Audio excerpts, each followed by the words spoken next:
सुनिए, टॉपिक के हिसाब से अभी मैंने आपको टॉपिक कमांड जो लिखा था इसके अंदर, इसमें मैंने बताया था कि जीएसटी रिपोर्ट पे पूरी कंट्रोल बनाए रखें और ये जो जीएसटी रिटर्न की जो प्रोसीजर है इसके ऊपर पूरी कंट्रोल बनाए रखिए। इसके अलावा हम आगे टॉपिक तो बढ़ाना ही पड़ेगा मेरे को, उस लिहाज से मैंने टाइप ऑफ डीलर के बारे में बात करा था कि टाइप ऑफ डीलर में हम क्या बताने वाले हैं। तो टाइप ऑफ डीलर में आइए, तो चलिए यहाँ पे मैंने स्टार्ट कर दिया था कहाँ यहाँ पर कि डीलर मतलब जिनके पास जीएसटी नंबर है वो रजिस्टर्ड डीलर हैं, जिनके पास जीएसटी नंबर नहीं है वो अनरजिस्टर्ड है। जिनके पास जीएसटी नंबर है तो उनके पास तीन बातें हो सकती हैं। नंबर अप्लाई करते समय सिस्टम पूछता है हमसे कि क्या आप रेगुलर में आना चाहते हो, कैजुअल या कंपोजिट। अगर आप रेगुलर करेंगे तो मतलब आप जितनी पढ़ाई अभी करा R1 3B भरने के लिए, आउटपुट में से इनपुट करने के लिए, ये सब रेगुलर वाले के लिए ही बनाई गई थी। लेकिन आप कैजुअल अगर लेंगे इसका मतलब है कि आप सर्टेन कुछ टाइम के लिए, कुछ समय के लिए आपको नंबर चाहिए। आप ट्रेड फेयर में पार्टिसिपेट करते हैं तो ऐसे में आपके लिए ही नंबर की रिक्वायरमेंट होती है, तो वहां पर कैजुअल पर टिक करके आप लेंगे। कंपोजिशन स्कीम वाले लेते हैं, कंपोजिट डीलर बनते हैं, उन्हीं के बारे में कल मैं बता रहा था। कंपोजिशन स्कीम बताया था कि जिनकी टर्नओवर 1.5 करोड़ से नीचे है, मतलब काफी छोटे मोटे दुकानदार की बात करेंगे, उनके लिए यह स्कीम फायदेमंद है। फायदेमंद इसलिए है क्योंकि उनका टर्नओवर 1.5 करोड़ से नीचे होता है और उनको ये आउटपुट में से इनपुट यानी R1 3B इन चक्रों से बच जाते हैं। क्योंकि R1 और 3B ही नहीं है बल्कि एडजस्टमेंट है, ये है वो है, बहुत सारे बातें इनको झेलना पड़ता है जो आपने झेल के आ चुके हैं, वो सब इनको नहीं करना होगा।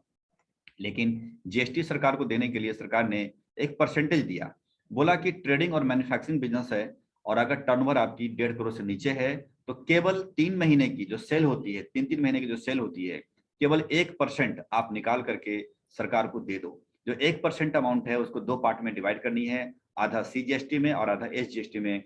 आप चलान भर करके टैक्स जमा कर दीजिए, काम खत्म, आपकी रोल फिनिश हो गया। और सर्विस वाले के लिए बात करें तो 3 महीने में 6% पर आपको टैक्स देना है। जैसे 3 महीने के अंदर मान लीजिए 5 लाख रुपए की सेल होती है तो 6% 30,000 रुपये सरकार मांगती है, 15,000 रुपये CGST में, 15,000 रुपये SGST में करना पड़ता है। लेकिन सर्विस वाले तभी आएंगे इस स्कीम में जब उनकी 50 लाख से टर्नओवर नीचे नीचे होती है। 50 लाख से ऊपर वाले के लिए ये लागू नहीं है। पॉइंट नंबर 3 बात करेंगे रेस्टोरेंट बिजनेस के लिए, जहां की शराब नहीं बेची जाती है, शराब का सर्व नहीं होता है, वहां पर 1.5 करोड़ से नीचे नीचे टर्नओवर है तो इनके लिए भी 5% बनाई गई है आपकी टैक्स की रकम। जैसे 3 महीने के अंदर अगर 10 लाख की सेल होती है तो 5% बोले तो 50,000 रुपये उनको टैक्स जमा करना पड़ेगा सरकार को। ये क्वार्टरली बेस पे टैक्स जमा करना पड़ता है। अभी तक देखा था आपने कि IFF हो, QRMP स्कीम हो या नॉर्मल कोई भी रेगुलर वाले के लिए पेमेंट उनकी मंथली जाती है, बट इनके लिए पेमेंट क्वार्टरली। तो एक बड़ा फायदा हो गया है कि पेमेंट कम से कम इनकी क्वार्टरली जा रही है, 3 महीने में जा रही है, तो मंथली का लफड़ा यहाँ से खत्म है। पहली बात जो फायदेमंद की बात करें तो। दूसरी बात करें तो आउटपुट में से इनपुट घटाने का जो लफड़ा था वो भी यहाँ से खत्म है। और लेकिन एक थोड़ा सा रिस्ट्रिक्शन ये है कि जो कंपोजिट डीलर है वो केवल लोकल ही माल बेच सकता है। लोकल से बाहर, दिल्ली से बाहर, जैसे दिल्ली में अगर हमारी फर्म है तो दिल्ली से बाहर दूसरे राज्य के अंदर आप सामान नहीं बेच सकते हैं। हाँ, बाई करने के बोलेंगे तो बाई कर सकते हैं। जैसे बाई करने के लिए बोला तो कहीं से भी बाई कर लो, परचेज कर लो, कहीं से भी, लोकल इंटरस्टेट इंपोर्ट।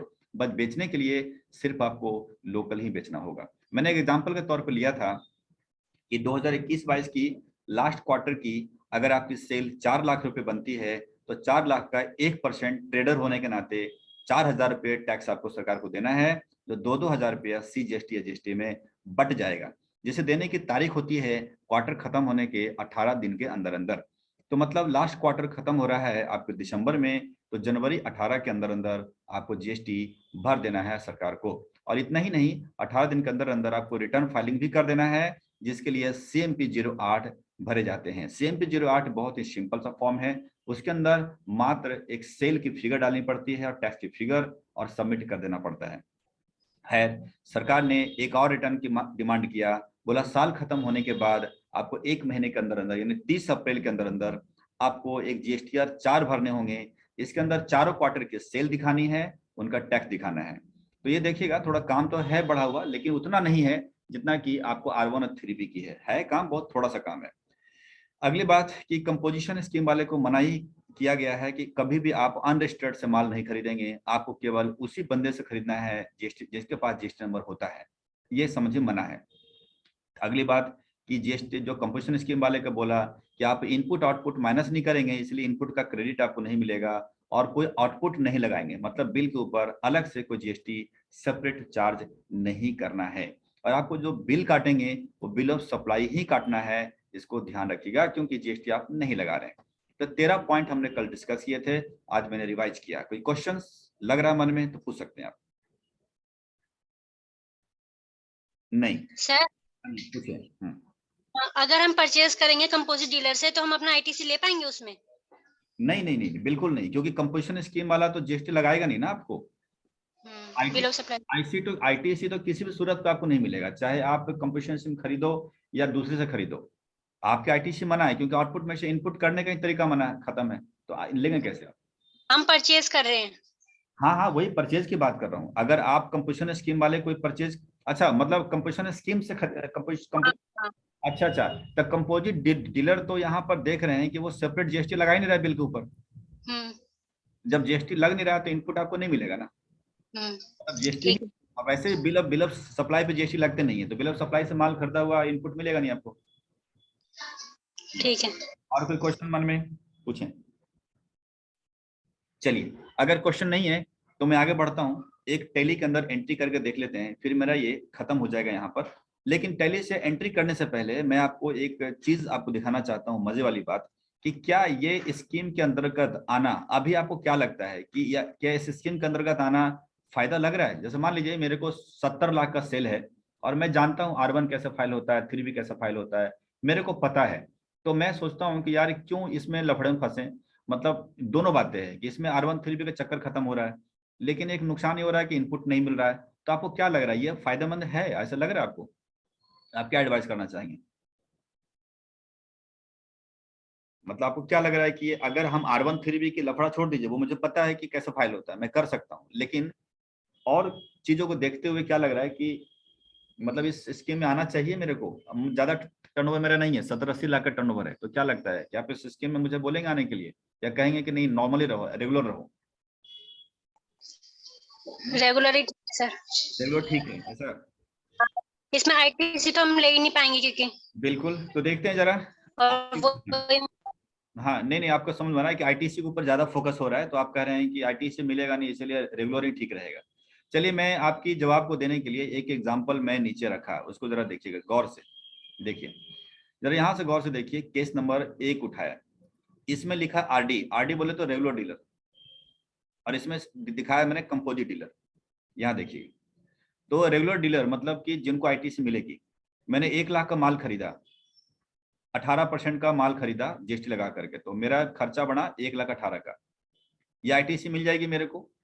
इसका 20,000 रुपये मार्जिन लेके बेच दिया, 1,20,000 में बेचा, उसके ऊपर जीएसटी लगाया मैंने 18% से, देखिएगा 18% से, तो क्लाइंट से लिया मैंने 1,41,600। सरकार को जीएसटी आउटपुट में से इनपुट घटाकर हमने सरकार को दे दिया, तो मतलब मेरे को ये जीएसटी से कोई बेनिफिट नहीं हुआ, क्योंकि वो तो जो हमने दिया था वो हमने रख करके बाकी पेमेंट कर दिया। मेरे के जेब में आया 20,000 रुपये केवल, ये तो क्लियर होगा सर। अब हम आते हैं कंपोजिट स्कीम में। मान लो मुझे स्कीम में अगर धक्का मारते हैं तो हम क्या करेंगे? हम 1 लाख का माल 18% से हमने खरीदा, 1,18,000, मेरे को आईटीसी नहीं मिलेगा, तो मतलब मेरी कॉस्टिंग पड़ गई 1,18,000 की, जैसा देख रहे हैं। जब बाजार में खरीदने वाला 1,41,600 में खरीद रहा है, तो मैं भी 1,41,600 में बेच रहा हूँ, लेकिन सरकार के पास कितना जाने वाला है? अगर इसमें से घटाएंगे हम सेल प्राइस में से परचेज प्राइस, तो मेरे जेब में आएगा 23,600, लेकिन इतना नहीं आएगा, बल्कि 1,41,600 में से 1% सरकार को देंगे। तो 1,41,600 का 1% निकालते हैं तो बनता है 1,416। अगर 23,600 में से 1,416 घटा दीजिए, तो अब अपने हाथ में रहा आपको 22,184। तो देख रहे हैं स्कीम में अगर अंदर आते हैं हम, तो मेरे को 22,000 का फायदा हो रहा है, जबकि विदाउट स्कीम आते हैं तो मेरे को 20,000 फायदा हो रहा है। ऊपर से R1 3B का लफड़ा खत्म, ये अलग है, यहाँ से लफड़ा ही खत्म है, केवल 1% निकालेंगे सेल का और हम सरकार को दे देंगे। तो काफी आसान है। तो देख रहे हैं कि स्कीम के अंतर्गत आने में फायदा है, बल्कि नॉर्मल माने में नुकसान है। जैसे देख रहे हैं, कोई सवाल यहाँ पर क्लियर होगा? कोई सवाल लग रहा है क्लियर है? वैसे सर यस सर क्लियर है। लेकिन आपको अब जो अपना अभी जो ऑप्शन दिया था मेरे को कि सर आप आईटीसी ले लो अच्छा रहेगा, तो आईटीसी लेने पर भी तो मेरा को नुकसान हो रहा है, नॉर्मल में तो आप देख रहे हैं कि फायदा सर सीडी में फायदा है सर। सीडी में फायदा है, बिल्कुल। Yes sir. तो आप थोड़ा सा इस पे रहिए, टिके रहिए, और मैं दूसरा एग्जांपल दे रहा हूँ आपको। आइए, मैंने 1 लाख का माल खरीदा, दूसरे एग्जांपल में 5% का माल यानी 1,05,000 में खरीदा, 1,20,000 में बेचा, यानी 20% मार्जिन में बेचा, मेरे जेब में गया 20,000, क्योंकि आउटपुट इनपुट घट करके वहां खत्म हो गया। लेकिन यही अगर स्कीम में आते हैं तो 1 लाख का माल 5% में हमारा परचेज कॉस्ट हो गया 1,05,000 रुपया। मैं इसको जब बेचता हूँ तो जब मार्केट में 1,26 में बिक रहा है तो हम भी 1,26 में बेचेंगे, 21,000 का फायदा, लेकिन ऊपर से 1,26 का देना पड़ेगा 1%, 1,260 रुपये। तो मेरे को जेब में बचा 19,740, जबकि यहाँ बच रहा था 20,000 रुपये। अब बोलो किसमें फायदा है? अब आरडी में फायदा है। तो आप देख लिया कि इसमें ऐसा क्या है एग्जाम्पल में, जबकि मार्जिन हमने सेम रखा है। देखिए ऐसा एग्जाम्पल में क्या आपको लग रहा है कि ऐसा जल्दीबाजी में स्कीम में आना या नहीं आना का बताने का नहीं है, बल्कि कुछ एग्जाम्पल हमें दिमाग में फिट करना होता है, फिर पता करना होता है कि हमें फायदा है या नहीं है। ऐसा क्या इसमें लगा आपको क्लू? सर वही इनपुट आउटपुट का लग रहा था ना, कुछ और है। और सर वो परसेंटेज जो दे रहे हैं 1%। हाँ, यही इसका खासियत है कि अगर हैवी परसेंटेज का माल हम बेचते हैं, 18%, 28% का माल बेचते हैं, समझ रहे हैं, तो मेरे को स्कीम में आने का फायदा। लेकिन अगर परसेंटेज हमारा कम है गुड्स का, 5% पे माल अगर बेचते हैं, तो मेरे को नॉर्मल में आने का फायदा। आप ये देख रहे होंगे, यानी 5% में है तो आप रहिए रेगुलर में, 18-28 का माल बेचते हैं तो रहिए कंपोजिशन में। इसका मतलब है कि अगर किसी पार्टी को एडवाइस दे रहे हो आप कि स्कीम में आना अच्छा है या नहीं आना अच्छा है, इसके लिए आप उसको पार्टी को का एक एग्जाम्पल फिट कर लो, उससे पूछो कि सर आपका मार्जिन प्राइस क्या होता है, क्योंकि हर बिजनेस का मार्जिन प्राइस अलग होता है। खिलौना बेच रहा है तो उसका अलग होता है, परचून की दुकान की अलग होती है, शीशे का काम है उसका अलग है। तो मार्जिन आप सेट करो पहले एक एग्जाम्पल के तौर पे, और परसेंटेज सेट करो, और इस एग्जाम्पल में फिट करके देखो, आपको खुद पता लग जाएगा कि उस पार्टी के लिए बेनिफिट कौन सा है। क्योंकि ये परसेंटेज बहुत बड़ा खेल है, ऊपर से मार्जिन का भी खेल है, ऐसा नहीं कह सकते मार्जिन खेल नहीं है, लेकिन हमने इसमें मार्जिन सेम रखा है और परसेंटेज हमने चेंज कर दिया तो खेल बदल गया, बिगड़ गया। तो यही कहानी आपको मार्जिन पे भी सेट करके हो सकता है। तो यानी जल्दीबाजी में कह देना कि कौन सा स्कीम बेहतर है या नॉर्मल बेहतर है, यह कहना मुश्किल है। आईटीसी एक अलग मैटर है, आईटीसी से यहाँ पर कोई लेना देना ज्यादा नहीं रहता है, ठीक है ना, डन है ना। तो ऐसे सवाल खैर इंटरव्यू के अंदर नहीं करेंगे, लेकिन हाँ अगर मार्केट में पर्सनल अगर काम उठा रहे हो अगर आप, तो आप अपने पार्टी को सही और गलत एडवाइस दोगे तो आप थोड़ा टिके रहोगे। अब तो लगेगा कि नहीं बंदे में जानकारी है, आंख बंद करे काम नहीं करता है, ये एडवाइस भी सही करता है। तो यही एक फायदा होता है और क्या। आइए सुनिए, अब यहाँ कुछ लोग ऐसे भी करते हैं, कहते हैं कि नहीं नहीं आप ना स्कीम में मत लो, आप आरडी रेगुलर लो, क्योंकि आईटीसी आपको नहीं मिलेगा। अब आईटीसी सब जानता है कि अरे हाँ यार आईटीसी मिलता है, इस चक्कर में कहता है हाँ मंथली कर लेते हैं, लेकिन ये गलत है। अब होता क्या है, वो बंदे भी जानता है कि ये हम गलत कह रहे हैं, क्योंकि वो इसलिए स्कीम में नहीं जाना चाहता है, मतलब नहीं लाना चाहता पार्टी को, कि स्कीम वाले में ना काम सिर्फ 3-3 महीने में एक बार मिलेगा, यानी साल में केवल 4 बार काम मिलेगा, तो पैसे भी तो 4 बार का देगा।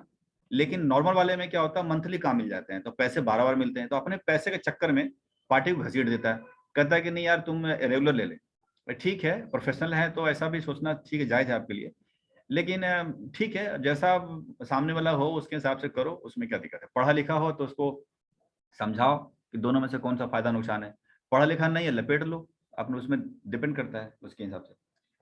चलिए वो तो खैर ठीक है, ये तो समझने वाली बात है। लेकिन अब हम आपको टैली के अंदर लेके चलते हैं कि अगर मान लीजिए चलिए कोई पार्टी आपको टकरा गई और स्कीम में, तो टैली में अगर मेंटेन करना हो तो इसे कैसे मेंटेन करते हैं। तो चलिए मैं एक एग्जांपल देने के लिए आपको एक कंपनी बना लेते हैं, क्रिएट करते हैं, और मैं नाम लिखता हूं 7 PM एंटरप्राइजेस, यहां लिखते हैं 7 PM एंटरप्राइजेस, और यहां पर समझने के लिए सिर्फ 11:30 कर देते हैं, तो यहाँ डेली कर देते हैं, और यहाँ पर आप 20-21 कर लीजिए, क्योंकि 21-22, हाँ ठीक है चलेगा, हमने कर दिया। इसके बाद आप जीएसटी ऑन करिए, तो जीएसटी के अंदर जाएंगे यहाँ पर, तो जीएसटी ऑन करेंगे, यहाँ पर अंदर घुसेंगे तो यहाँ पर देखिएगा कि दिल्ली लिखा हुआ। आपको क्या करना है कि इस जीएसटी को यहाँ से, जनरली हम क्या करते हैं जीएसटी ऑन करे काम करते हैं, बट आप जीएसटी ऑन मत करें, जीएसटी को यहाँ से बंद कर दीजिए। अब बोलेंगे क्यों, अगर देखो जीएसटी अगर ऑन कर दोगे तो नुकसान यह होगा कि आपकी रिपोर्ट डीओजी में R1 और 3 भी बनना चालू हो जाएगी, और ये R1 और 3 भी मुझे बनाना नहीं है। इसलिए जीएसटी को पहले बंद करिए कंट्रोल ए से। इस बात को मैंने अलग से स्टेप में भी लिख चुका हूं कि F11 में जाकर के जीएसटी को नो करना है, पहली बात ध्यान रखेंगे। इसके बाद सिंपल परचेज की एंट्री करना चालू करिए, जैसे B2B में देख रहे हैं। तो आपको मालूम है कि परचेजिंग तो आपको B2B से ही करना है, पहले मना कर दिया कि अनरजिस्टर्ड से माल खरीद नहीं सकते हो। तो चलिए मैं परचेज दिखाता है, यानी आप माल खरीदेंगे। हमने डेटा दिया है जनवरी से लेकर मार्च, तो जनवरी 1 जनवरी को माल खरीदते हैं, परचेज की एंट्री करते हैं, बिल नंबर डाल देते हैं, यहाँ पर ऑर्डर करके पार्टी का वेंडर का नाम डाल देते हैं जो ए लिमिटेड है। मैंने ए लिमिटेड लिखा, सन्ड्री आपका क्रेडिटर हो गया, और उसका जीएसटी नंबर डालने और ना डालने से फर्क नहीं पड़ता, क्योंकि मुझे आईटीसी तो मिलना है ही नहीं। तो मैं बिना जीएसटी नंबर डालने की जगह भी नहीं है, मान के चलो कहीं डाल भी देते हो तो क्या उससे फर्क पड़ता है, आप निकल जाइए। या आइटम का नाम बनाइए ऑल्ट सी करके, यूपीएस का पीसेस बनाए, और यहाँ पर चूंकि यूक्यूसी नहीं आएगा क्योंकि जीएसटी ऑन नहीं है, तो सिंपल बना के निकल जाइए। कोई जीएसटी का चक्कर नहीं है तो अंदर जाने के सेटिंग का कोई जरूरत नहीं पड़ती है। आप एंटर कर लीजिए, क्वांटिटी डाल दीजिए। क्वांटिटी में देख रहे होंगे 40 पीसेस क्वांटिटी आपको दिख रहा होगा। इसके बाद यहाँ पर 3000 का पीसेस रेट डाल दीजिए, यहाँ पर 1,20,000 हो गया। यहाँ बनाइए ऑल्ट सी करके लोकल परचेज। अगर इतना से भी काम चल जाएगा, लेकिन आप चाहो तो @ करके भी आप लगा सकते हो कि यूपीएस का 28% का रेट है, तो जस्ट एक दिखावे के लिए आप ऐसा बना सकते हैं अंडर परचेज, क्योंकि जीएसटी रेट से मतलब है नहीं उसका कुछ। तो ये बन गई आपकी। यहाँ पर ऑल्ट सी करके दूसरा बनाएंगे जिसका नाम है एलईडी टीवी। तो एलईडी टीवी बनाएंगे, जो एंटर करके निकलिएगा, यहाँ पर पीसेस लेकर निकल जाइएगा, मतलब सिंपल बनाना है आपको। यहाँ पर आपको 10 पीसेस का है ये, और 15,000 रुपये पर पीस का रेट है, 1.5 लाख का माल है। आप ऑल्ट सी करके लोकल परचेज आप बना सकते हैं जैसा बनाते हैं नॉर्मली, @18%, जो कि परचेज के अंदर जाएगा। यहाँ पर जाएंगे, अब दोनों के लेकर नीचे आ जाइए। नीचे आने के बाद यहाँ पर आपको लगाना है जीएसटी, क्योंकि उधर से जो बिल आया है वो जीएसटी लग कर आया है। लेकिन आप बोलेंगे कि CGST का इनपुट तो मिलेगा नहीं मेरे को, फिर क्यों बनाएंगे? तो बिल्कुल सही कहना है, ऑल्ट सी करके फिर भी बनाइए CGST ऑन परचेज, ऐसा बनाइए। आप इनपुट मत लिखिए, कोई बात नहीं, @ लेके करके यहाँ दो लोग हैं, यानी एक 28 का है, एक 18 का है, तो 14% बनाइए 28 वाले के लिए, और इसे रखिए आप डायरेक्ट एक्सपेंसेस के अंदर, ड्यूटी एंड टैक्सेस में नहीं। आप बोलेंगे ऐसा क्यों? क्योंकि डायरेक्ट एक्सपेंसेस इसलिए रख रहे हैं क्योंकि हमारा खर्चा है, इनपुट मिलेगा नहीं मेरे को, इसका मतलब है मेरे जेब से जा रहा है, इसीलिए इसका ग्रुप रखेंगे डायरेक्ट एक्सपेंसेस। और इसके अलावा एक काम और करना है, आपको जाना है F12 के अंदर, और F12 के अंदर एक आपको ऑप्शंस यहाँ पर सिलेक्ट करनी होगी, जो कि आप देख सकते हैं नीचे में एक आपको मिलेगा, यहाँ पर देखिए, यहाँ पर select appropriate method to allocate additional cost, मतलब परचेज वाली वैल्यू में से कुछ अमाउंट जोड़ दे, इस ऑप्शंस को ऑन करना है, यस करना है। ऑलरेडी मेरा यस किया हुआ है, इस यस करने से क्या होगा, यह ऑप्शंस आपको नजर आएगा। यहाँ पर देख रहे हैं method of appropriation in purchase invoices, यहाँ पर एक ऑप्शन दिखेगा, तो ये ऑप्शन बढ़ जाएंगे। अगर उसको नो रखेंगे तो ऑप्शन नहीं दिखेगा, और रखेंगे तो दिखेगा। आपको एंटर करना है, और यहाँ पर आपको अप्रोप्रिएट बाय वैल्यू में जाना है। अब बोलेंगे ये क्या कर रहा हूँ मैं क्या कर रहा हूँ कि जो जीएसटी का अमाउंट होगा CGST का, वो ऑटोमेटिकली परचेज कॉस्ट में जुड़ जाएगा, परचेज कॉस्ट ऐड हो जाएगी।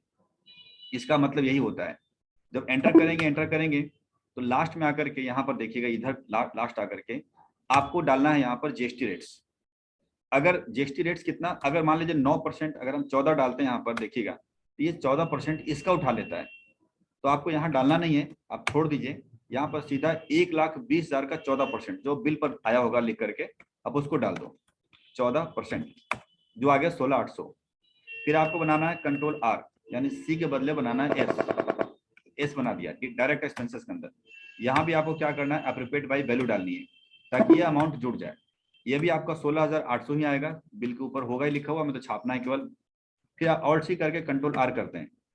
अब बनाते हैं आपकी 18% की CGST, तो 18% में क्या करेंगे, 9% बनाएंगे यहाँ पर डायरेक्ट एक्सपेंसेस के अंदर। फिर आप इसे अप्रोप्रिएट बाय वैल्यू करेंगे, और अब आपको क्या करेंगे, 1.5 लाख का, यानी 1.5 लाख का इंटू 9% डालेंगे, जो भी 13,500 रुपये आता है। इस कंट्रोल आर करेंगे, यहाँ पर सी के बदले बनाएंगे एस, डायरेक्ट एक्सपेंस के अंदर डालेंगे, यहाँ करेंगे अप्रोप्रिएट बाय वैल्यू, यहाँ भी सेम वैल्यू आएगी 13,500 रुपये। एक टोटल बिल बनकर तैयार हुआ, यानी 3,30,600 का बिल बनकर तैयार हुआ।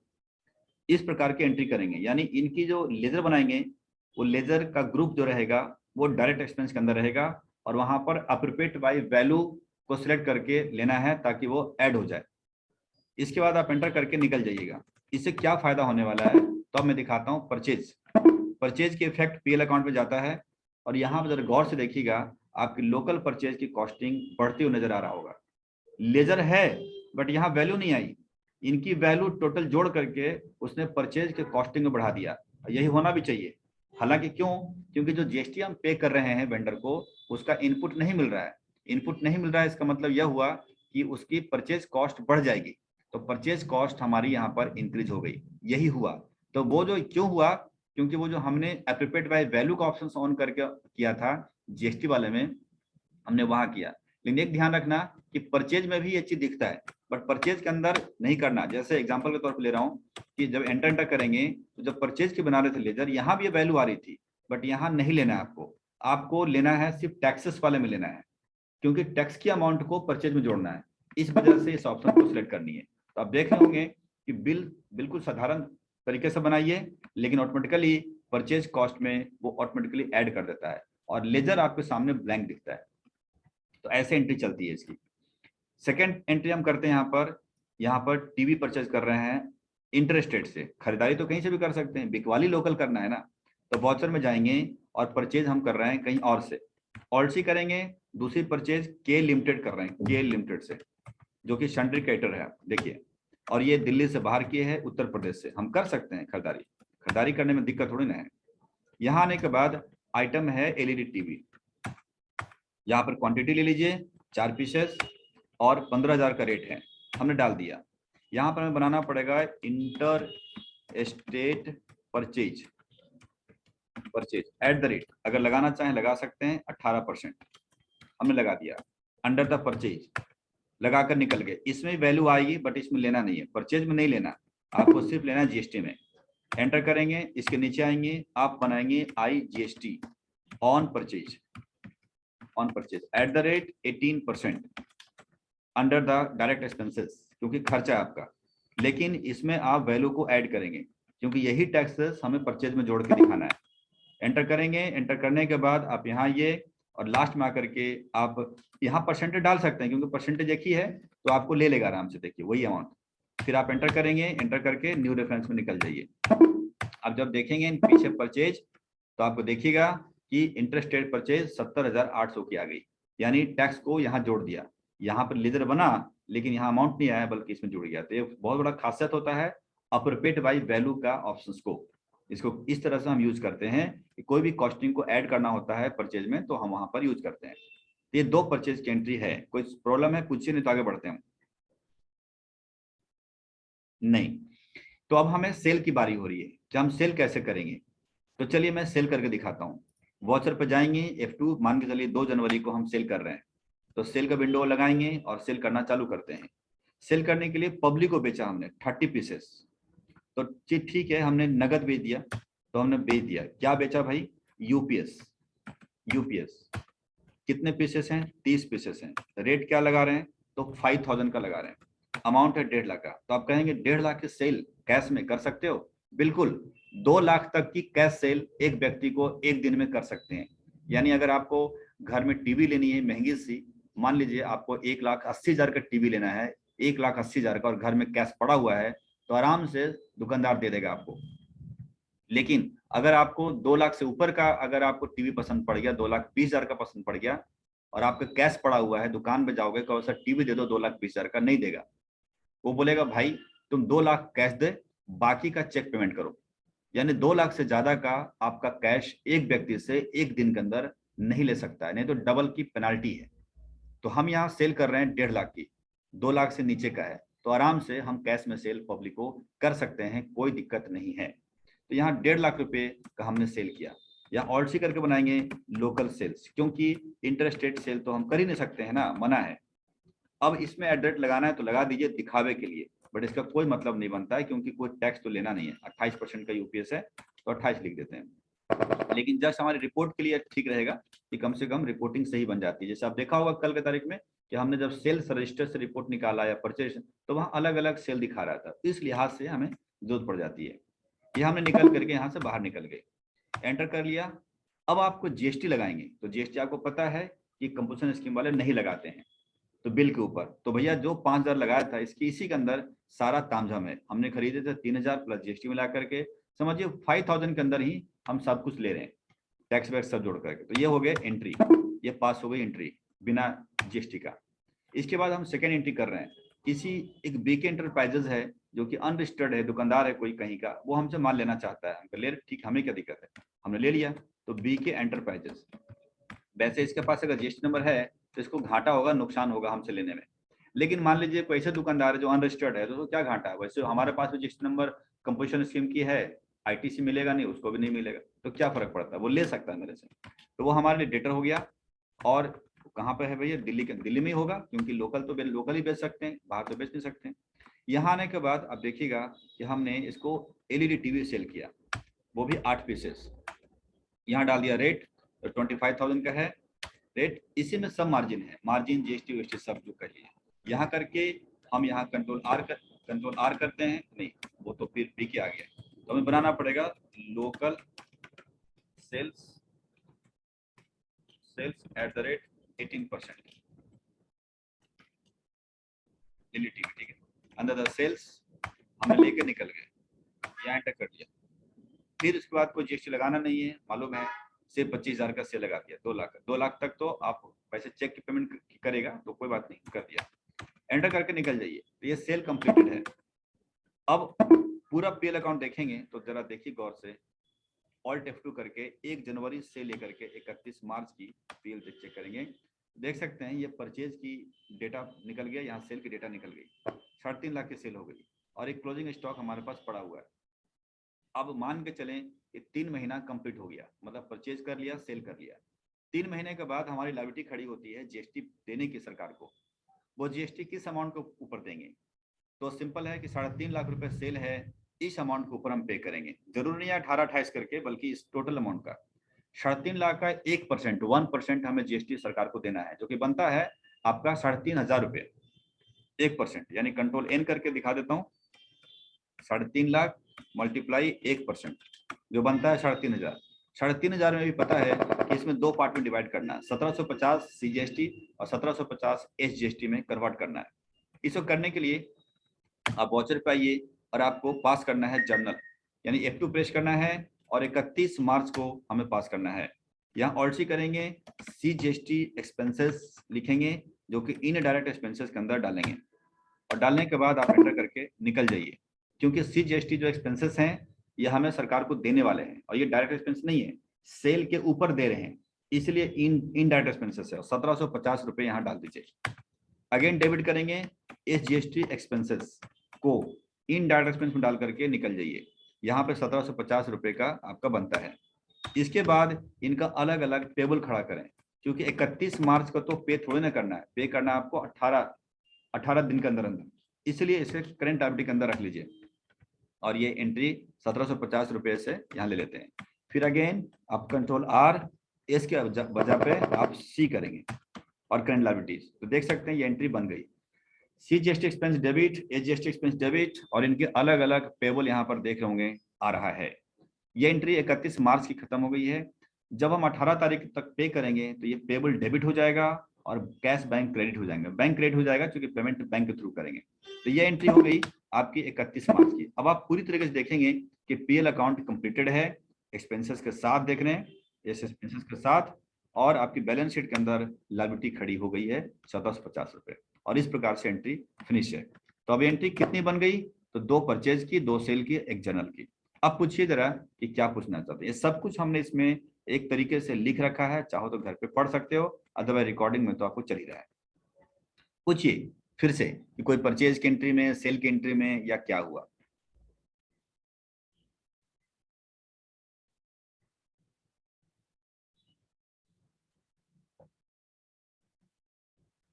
समझ में आ गया? परचेज की एंट्री, सेल की एंट्री सब क्लियर?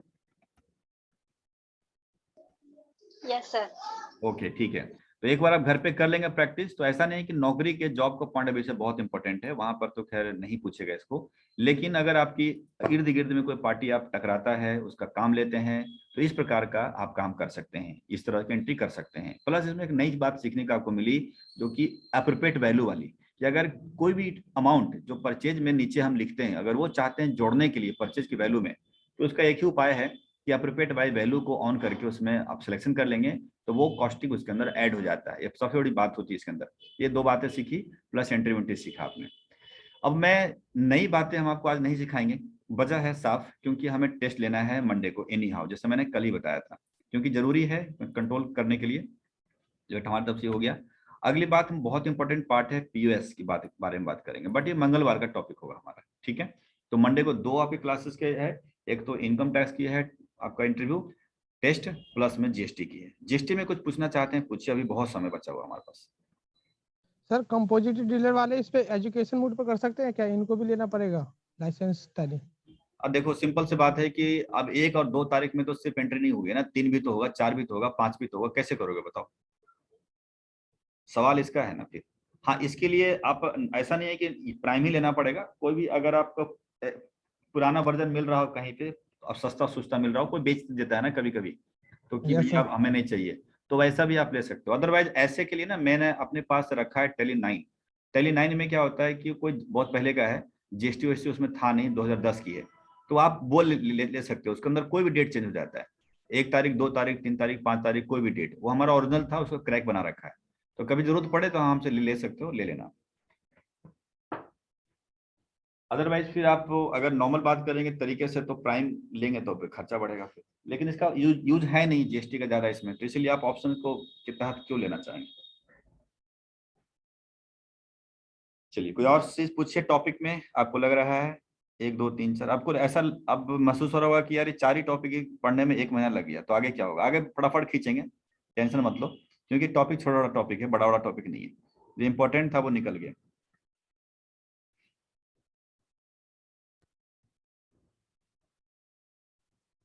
हाँ जी, कोई सवाल नहीं है मन में? कुछ भी क्वेश्चन किसी को नहीं करना है? सर जनरल वाली एंट्री बता दीजिए एक बार। ये स्कीम वाली, कंपल्सन स्कीम वाली? यस। अच्छा ठीक है। देखो जनरल एंट्री में क्या किया मैंने, इसको ध्यान दें कि देखो क्या हुआ है, हमारा क्वार्टर एंड हो गया, 3 महीना खत्म हो गया, तो 3 महीने खत्म होने के बाद